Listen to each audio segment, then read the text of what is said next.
And on the NaVi side, just getting rid of some more of that IO synergy, which we didn't really see in the last game because of how hard countered that IO actually was. But still, got to cover their bases. If you're Alliance and you have IO Juggernaut and you're going to say that is your combo, quote unquote, you're kind of okay with that. The movement speed on the Juggernaut, very nice. That additional sustain is quite nice as well. And the thing that Juggernaut has perhaps the most is instant impact as soon as he gets relocated into a fight. Like, that's why you want heroes like Tiny, like Ursa with the IO. It's because as soon as you yank him in, they'll do something and that will probably kill someone else. And Juggernaut has the Omni Slash, so it is definitely a nice little pairing here for the Alliance side. They also have a lot of sustain off of this opening combo as well. Healing Ward doing double duty when you're talking about an injured IO, tethering back into a Juggernaut perhaps. It gets pretty redonkulous. But NaVi, they go ahead and grab a Rubik, which is going to give them a nice bit of control. My concern for NaVi, though, is that they're going to end up being a little bit damage light. Darkseer, not really a huge damaging hero. They will need Pycat and Dendi to really step it up in the DPS department in this game. In the meantime, Alliance going to smork their way, possibly, to victory. They have Overcharge on a Juggernaut. They have Bloodlust on a Juggernaut as well. Juggernaut is just going to go ham if that's really going to be the case. The Treant Protector is a pretty good hero to have in that situation. Living Armor will protect you against those big crits, and you can always just overgrowth the Juggernaut, try to get rid of that Blade Fury. It's not really like a huge solid, oh, you're not going to do anything counter, but it's a good answer for NaVi, and of course Surge is going to be a very similar response. NaVi, you have so far a very, very defensive setup right now. Terrorblade is still open, and up against a Juggernaut, it doesn't seem like the worst selection. Terrorblade also gets a lot stronger, of course, with that Treant Protector. Ideally for NaVi, they would want to have someone who's melee, who's always melee in that safe lane, just try to get some Ion Shell value. For right now, it's going to be Lina. As far as mid lane heroes that have damage, I would say Lina probably close to the top, if not at the top. Lina, OD, probably TA, mix that in as well, which is something that Alliance can definitely pick up now. Now, Ion Shell is really good up against that TA in the kind of mid-game stage.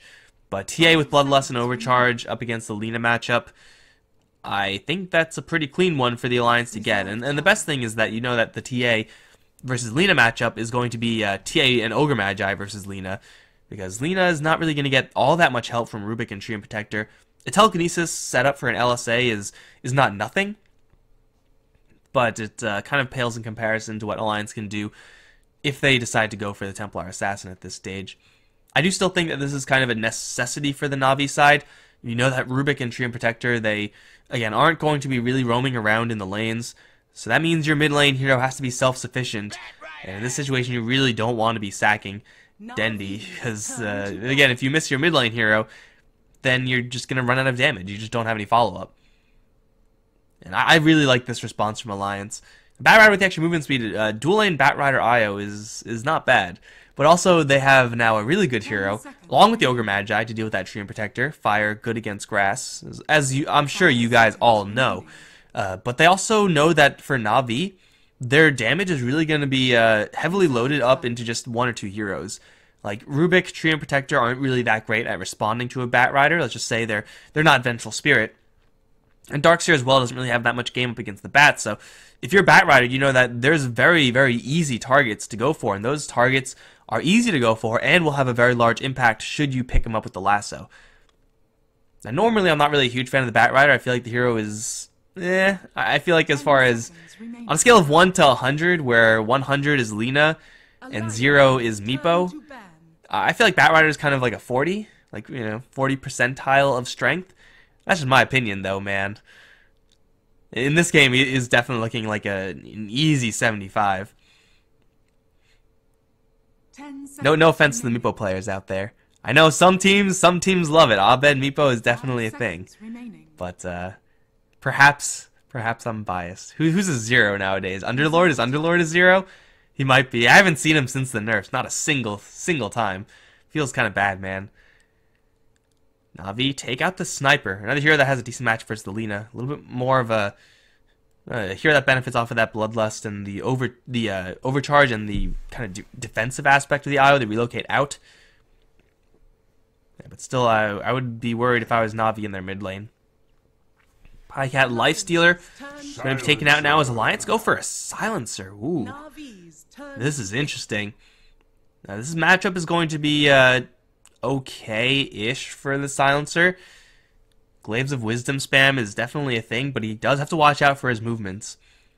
The thing is, when you're going for Glaives of Wisdom spam up against Alina who has more range than you do, obviously you're going to be taking some right clicks before you deliver your right clicks of your own. And when you're throwing the Glaives, you're not moving, so the LSA is a little bit easier to land at that stage. It's a risky pick for sure, but going up against Darkseer, going up against almost a full lineup of casters for NaVi, means that Global Silence will just let Juggernaut go ham. And now eventually they also pick up this kind of delayed Silencer Batrider combo. Jump in lasso with a Global Silence. There is actually nothing that you can do about that on these NaVi heroes.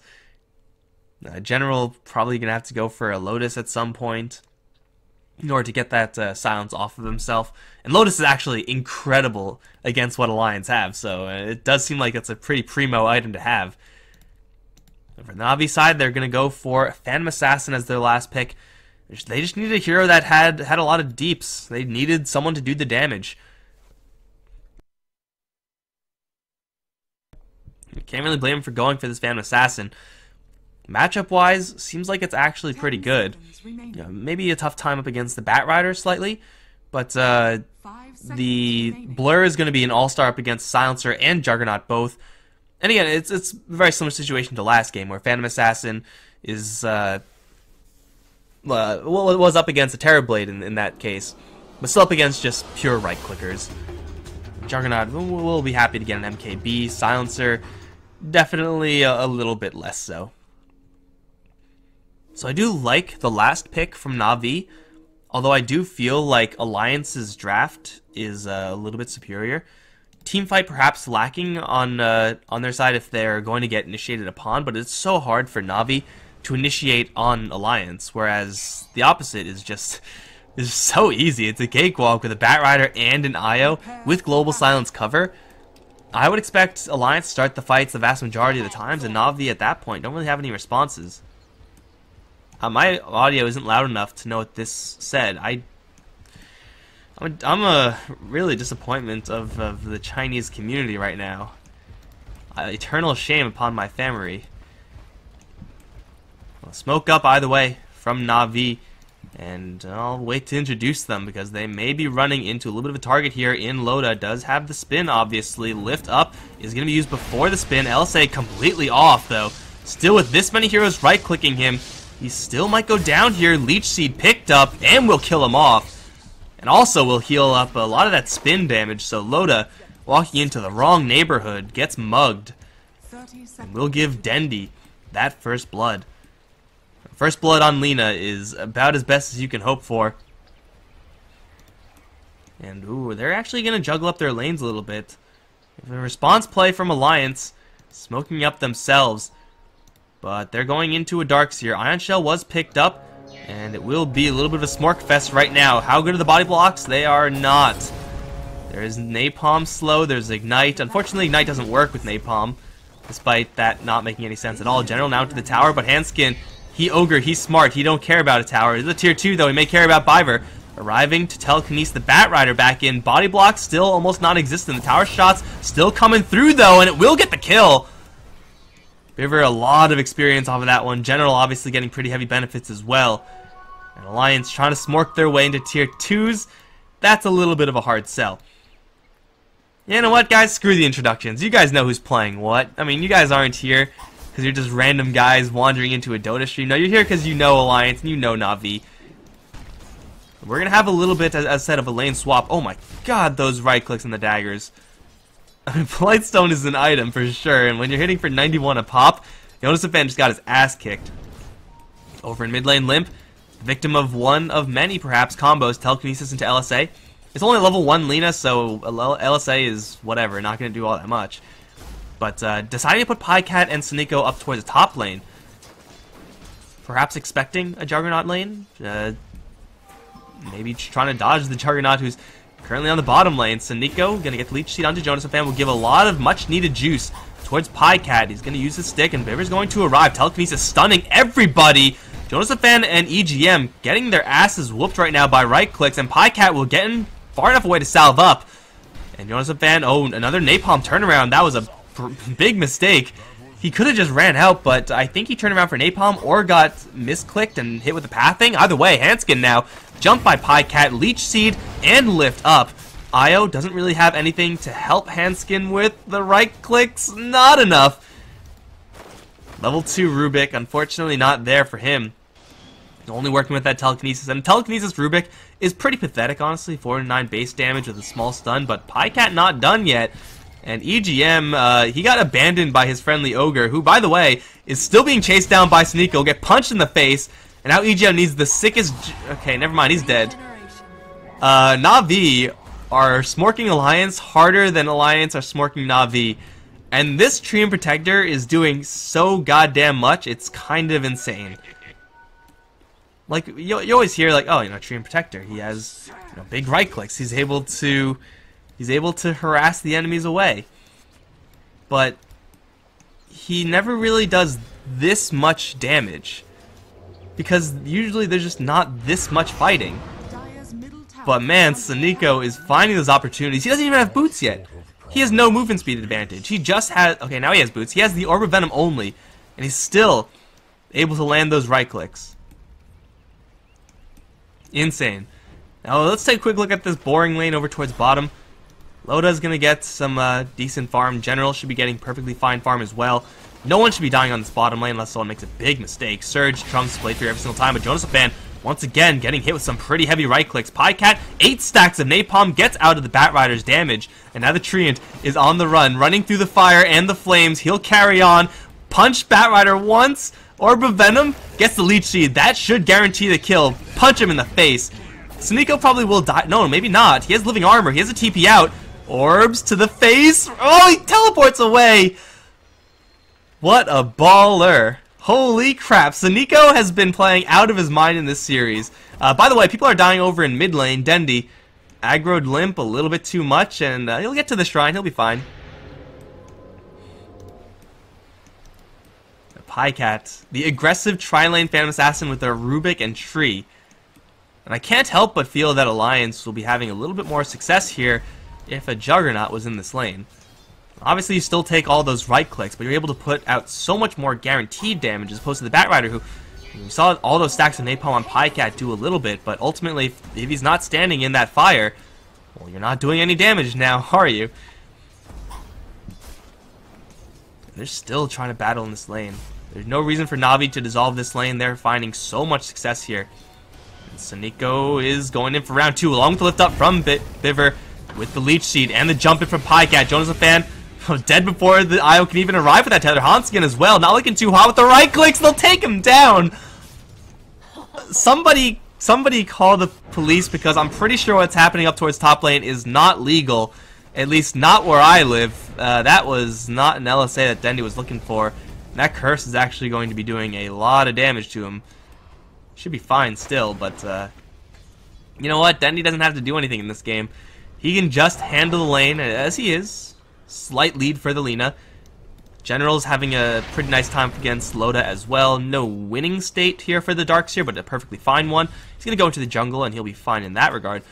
But this top lane is being absolutely dumpstered by NaVi. Not even close. At least Batrider, now level 3, has a pretty fast jungle. And this is very frequently what we see from Batriders who go towards the off lane, who struggle.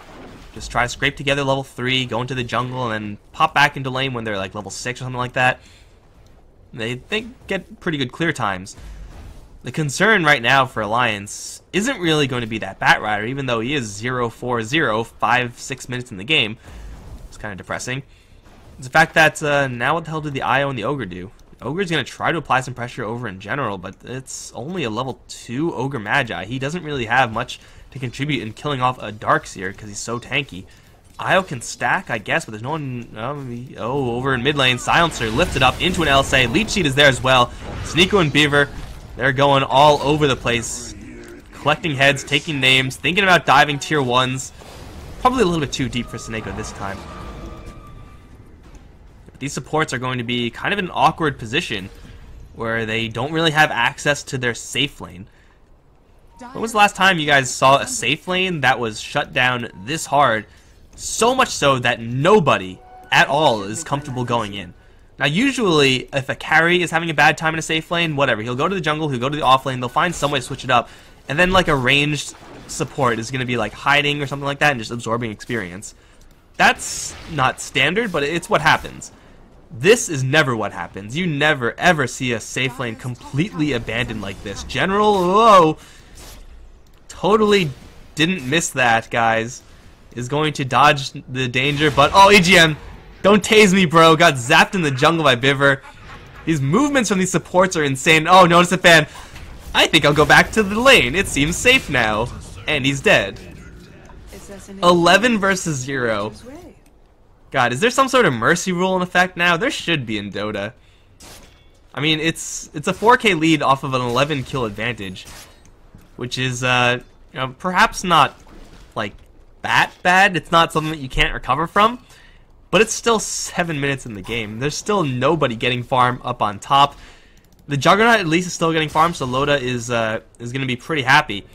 But this is becoming more and more a Juggernaut game. He has all the steroids and he has all the backups, so yeah, he is in a pretty good position matchup-wise, with the Hand of Might especially. They have an Omni Slash and a spin. General, though, going to try to run away. He's going to be cut off by the Batrider. No lasso there, and General's going to get ahead of Jonas Fan. 4 heroes in bottom for Alliance to do a whole lot of nothing, and now NaVi are setting their trap. Maybe TP coming in from Sonico. He's level 5 right now. He's still invis. Although his trees are kind of being destroyed right now, they still want to defend their structures. General, what's his vacuum looking like? Level 1? Level 3 Ion Shell will not really do enough. Loda takes a crit. Never lucky. They will back off successfully. NaVi don't really get all that much. But again, they don't really need to get all that much. It is the burden of this game is all on Alliance. They have to make those plays. And along those lines, well, Io's only level 3. If they had a little bit more experience on Io, I'm not really sure how he would get it, given how safe lane went. But if he did, relocates with the Juggernaut, trying to leverage Omni Slash as much as you can. That's how you come back into this game, by getting those quick assassination type pickoffs. Get the Silencer involved in those kills as well, start stealing some intelligence. If you're able to grab some from the Dark Seer, he may experience some really significant mana troubles later on. Of course, the Phantom Assassin, be dumb. If you're able to take out her intelligence, then yeah, just things get unhappy for her really, really quickly.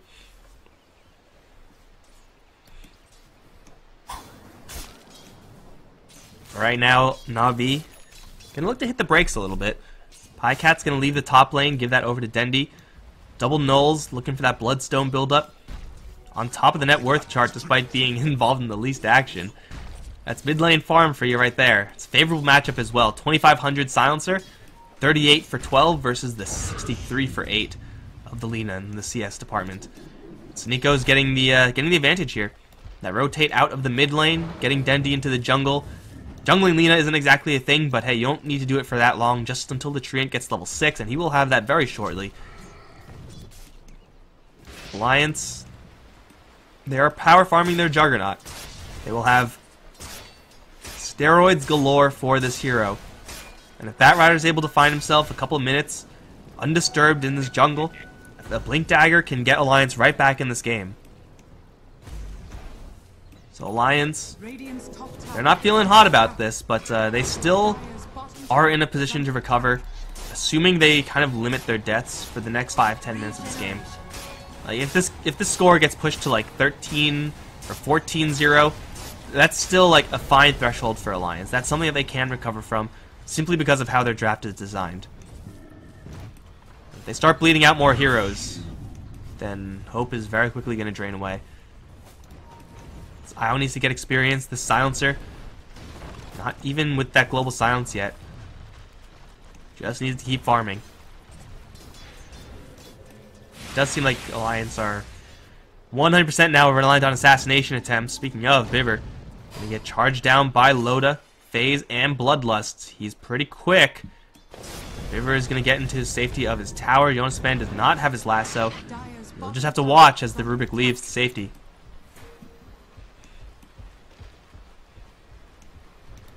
On Skin will do the same. I don't think they saw him. Level 2 vacuum. The tower's still going to be beaten down. Dream Protector, the battering ram. Dire's top tower is under attack. Dire's structures are fortified. No one's on top lane still for Alliance. NaVi have been working with 3 lanes, Alliance really only with 2. They still will start shoving this bottom lane. Was already previously shoved pretty hard. Load with the Ring of Basilius turned on. Might just make an even tower trade. That is going to be pretty big for Alliance, although TPs are coming in. So Nico can go invis, give that armor to the tower. Overgrow. There is a deny threshold here, but he's just going to walk away. Not really sure about that overgrowth, but for Alliance, it's a big trade. Losing your top lane tier 1 actually makes this lane a little bit more workable because the creeps are a little bit closer to a tier 2 instead of just tier 1, so it's very, very difficult to dive that, at least compared to a tier 1. And it'll be an even gold exchange, and when you're behind, you want even gold exchanges as much as you can. River going to run into an Ogre Magi. He's going to be pretty unhappy that he only stole a level 1 spell, but it's not like he could have gotten anything better. On Skin is daggered, and with the Ion Shell, oh my god, that's a crit. There's a double damage rune on Phantom Assassin. I thought that was doing a little bit more damage. Hard to see with all these particles on her, but yeah, Pycat is loaded up with steroids as well. Look at this. This is ridiculous. Well, 12-0. It's only a level 3 Ogre Magi, so it's not that bad. But at the same time, it's a level 3 Ogre Magi 13 minutes in. Like that. This right here, this is not the face of a happy ogre. This is what sadness looks like. If you're ever playing Pictionary and you get sadness, just draw Ogre Magi with 679 net worth 13 minutes in the game.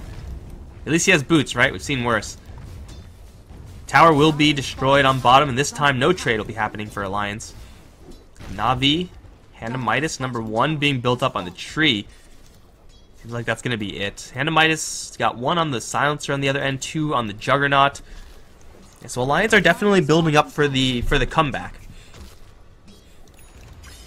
Radiant's top tower is under attack. Ooh. Yeah, we have a comeback build here for Alliance. This is a necessary evil. A desperate move for sure, but they have to do this. They have to find some way of getting their kind of underfarmed cores and the Bat and the Silencer back into this game. And yeah, it's going to mean that the next, well, I guess what was a 10-minute timing is going to kind of extend a little bit more for NaVi, where they have so much more time to play this out and just look for those assassination attempts. If Alliance, again, can limit their deaths, then they will have a pretty good shot with these items. But NaVi, they know that there are at least a couple Midases on the other end, just to their 1 on the tree, which is not hugely relevant. So they will have to keep this pressure up. And they will do just that with the smoke. Top lane, Pycat's pushing. Was actually a pretty vulnerable target up towards top, especially since Relocate on IO is available. But EGM's just chilling with Limp. Just looking to keep this Silencer safe. I think they just caught a glimpse of him with his Observed Ward, but Alliance know that something's up. They see only Pycat up towards top lane. And now they see Dendi. So the jig is up.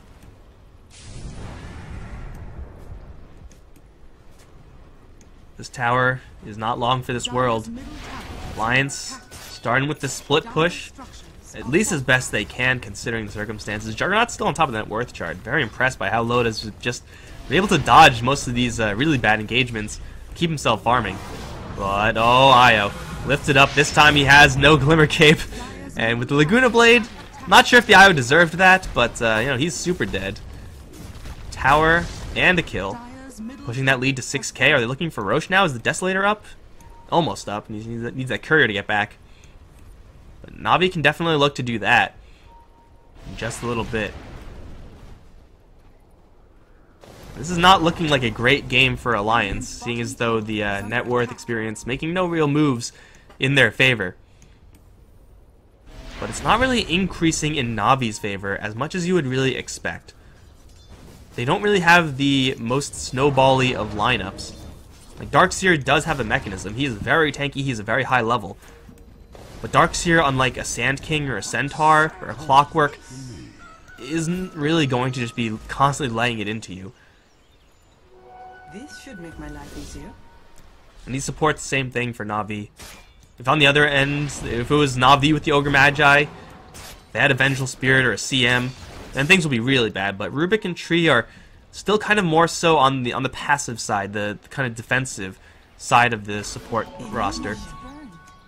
So they still have, you know, a little bit of hope here for Alliance, despite the score. That hope will start to disappear as NaVi pick up more objectives for free.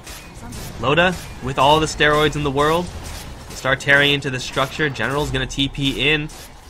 He has a mechanism. I think he could tank through an Omni Slash. Vacuum is going to do a whole lot of nothing, but he will eventually hold his tower.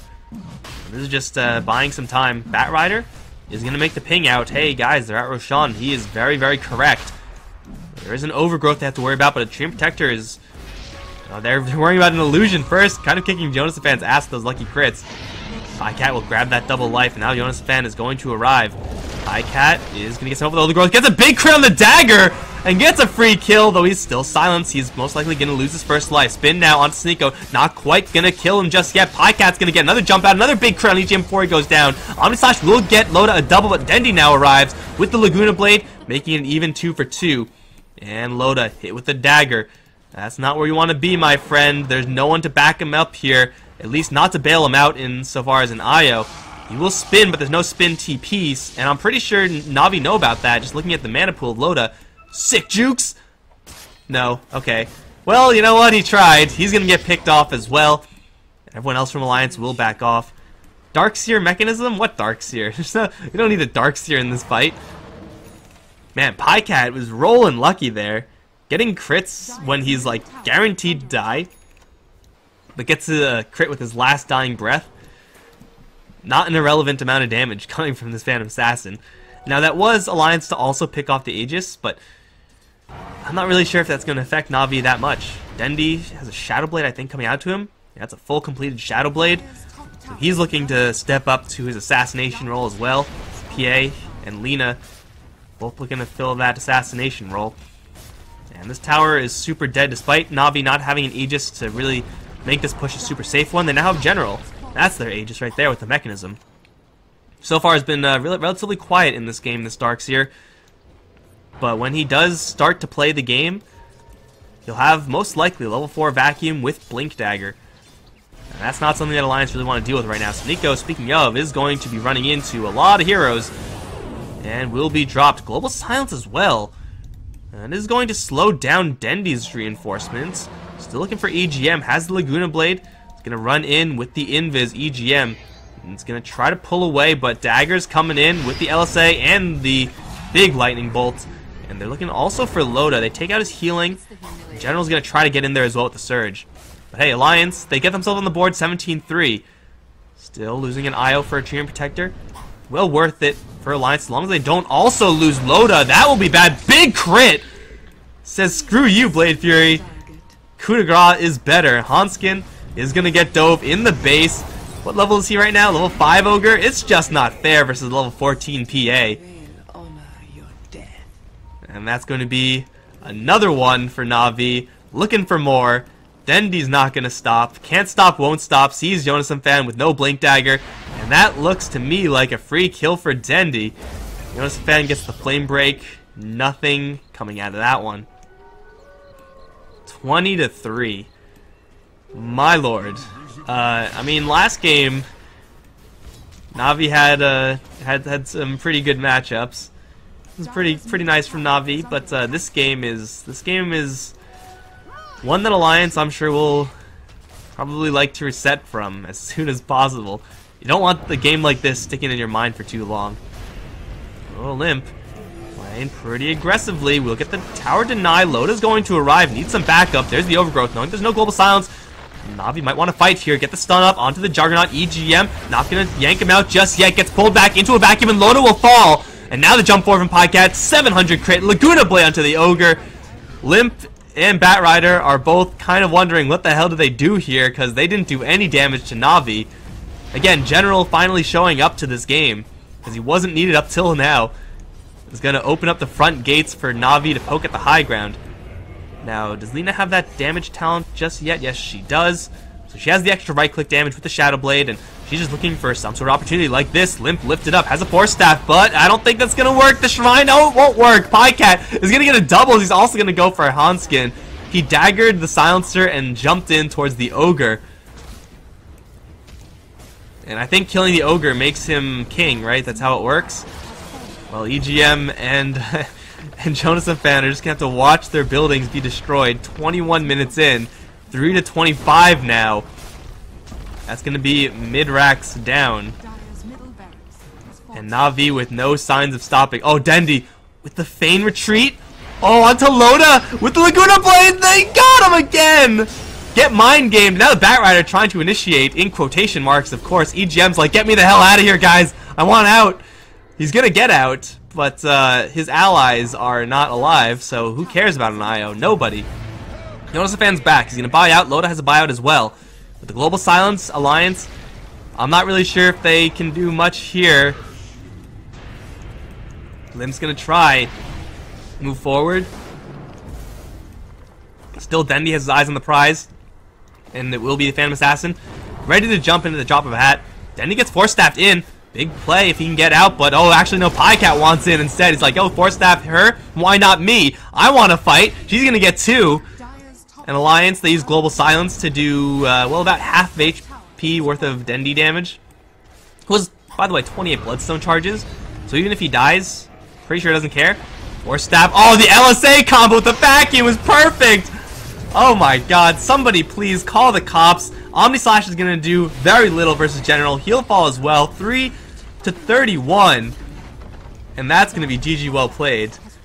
That was one of the most one-sided matchups of teams that shouldn't have one-sided matchups I've ever seen in my life. Like, there are games where you know one team is better, and you expect one team to win. This is not one of those games.